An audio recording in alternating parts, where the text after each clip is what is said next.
This is TradeFlow News, bringing you relevant news and insights from around the world.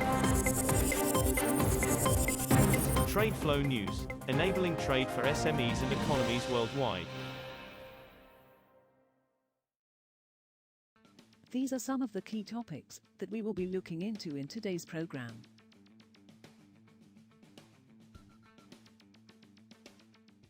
First, let's take a look at the overnight headlines which are impacting the commodity markets. Russia's government has ordered companies to reduce oil output in the second quarter to ensure they meet a production target of 9 million barrels per day, BPD, by the end of June, in line with its pledges to OPEC+, three industry sources said on Monday.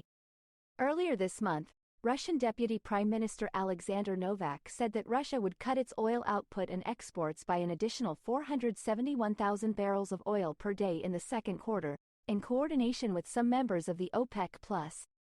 Russia plans to gradually ease the export cuts and focus on only reducing output. Novak has not provided the targeted level for output, but production would drop to almost 9 million barrels of oil per day in June if the reduction is implemented as planned. More than 250,000 barrels per day of U.S. crude is set to arrive in India next month, the highest in more than a year, ship tracking data showed, amid tighter enforcement of sanctions on Russian crude. India, the world's third biggest oil importer and consumer, is looking to diversify its oil supplies as fresh U.S. sanctions on Moscow threaten to dent Russian oil sales to India, the biggest buyer of Russian seaborne crude. About 7.6 million barrels of oil, or 256,000 barrels per day, BPD, were headed to India on three very large crude carriers and three Suezmax vessels, according to ship tracking firm Capella. Moving on to the top news in the energy sector. Vietnam's largest refinery Ghi Sun said on Tuesday it will boost its operating capacity by 15% to 20% in order to ensure stable supplies.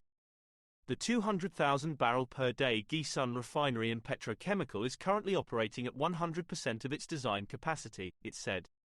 The planned increase of 15 to 20% in the refinery's capacity will further ensure a stable supply of petroleum products, it said in a statement. Ghi Sun is one of two oil refineries in Vietnam, which meet around 70% of the country's needs for refined petroleum products.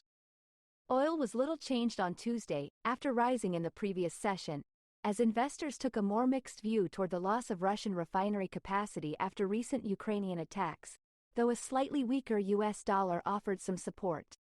Brent crude futures for May climbed by 7 cents to $86.82 a barrel, while U.S. West Texas Intermediate, WTI, crude futures rose 6 cents to $82.01 a barrel at 0541 GMT.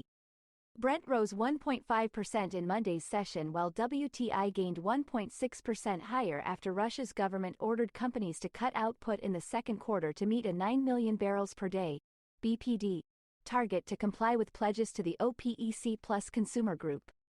Next, we have the top news in metal markets. Iron ore futures prices fell on Tuesday, amid mounting risk-off sentiment as fundamentals of the key steelmaking ingredient remained unfavorable and as downstream steel consumption in top consumer China disappointed the market. The most traded May iron ore contract on China's Dalian Commodity Exchange ended morning trade 2.3% lower at 826 yuan and 50 fen, $115.52, a metric ton, following a week-on-week rise of 6.1% on Friday. The benchmark April iron ore on the Singapore Exchange slid by 2.54% to $105.80 a ton, as of 0327 GMT. Washington's drive to make the United States a major global lithium producer is being held back by a confusing mix of state regulations that are deterring developers and hampering efforts to break China's control of the critical mineral sector.